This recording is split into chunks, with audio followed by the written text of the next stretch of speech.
virus. And it is no wonder, this is likely one of the words we've heard the most so far in 2020. Coronavirus. And it is no wonder, as this disease has been at the front of all the news outlets around the world. Thus, it's no surprise for people to ask, where did the virus originate and how is it affecting people? The coronavirus is a family of viruses which usually only affect animals, but sometimes can mutate and affect human beings. This is what happened on December 2019 in the market of Wuhan, China, a city with a population of 11 million people. A week later, it was confirmed that a new strain of the disease had formed, provisionally named 2019 nCoV. It all started like a normal flu. In fact, the symptoms are very similar to other diseases: runny nose, coughing, and/or a sore throat.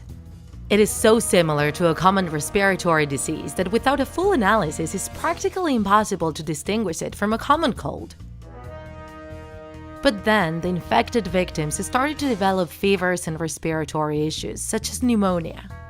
After tracking down the origin, authorities concluded that a new disease was the cause, which they sequenced and published on January 9th. Apparently, it is a lot less lethal than previous variants such as severe acute respiratory syndrome or Middle East respiratory syndrome. 2 days later, the first death by the coronavirus was confirmed. Moreover, 41 more people were declared infected with the virus while contemplating about other 700 possible cases. This confirmed that the disease was easily transmitted from human to human through the air, such as through saliva drops from coughing or sneezing.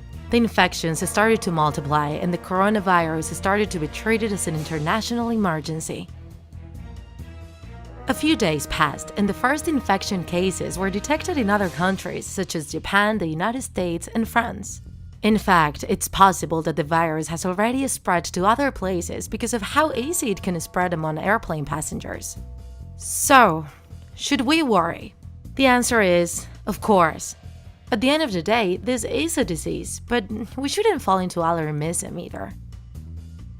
The truth is that the mortality rate of this new virus is of around 3%. Not so worrying if we compare it with some strains of the common flu. Moreover, so far, most deaths due to the coronavirus have occurred in patients who already had other health problems. Now, something we can do is follow some advice by the World Health Organization. Avoid getting too close to other people who we suspect might be infected. Cover our nose and mouth when sneezing or coughing, and wash our hands frequently. Optionally, we can also wear medical masks when going out. The coronavirus is a real problem, and surely all of us have worried at least a little bit when hearing about it on the news. However, we need to remember that all the measures taken so far regarding the virus are all typical, as we're dealing with an unknown disease. Let's trust that our doctors and authorities will be working diligently to keep us safe. And let's help each other by taking all the precautions that are under our control.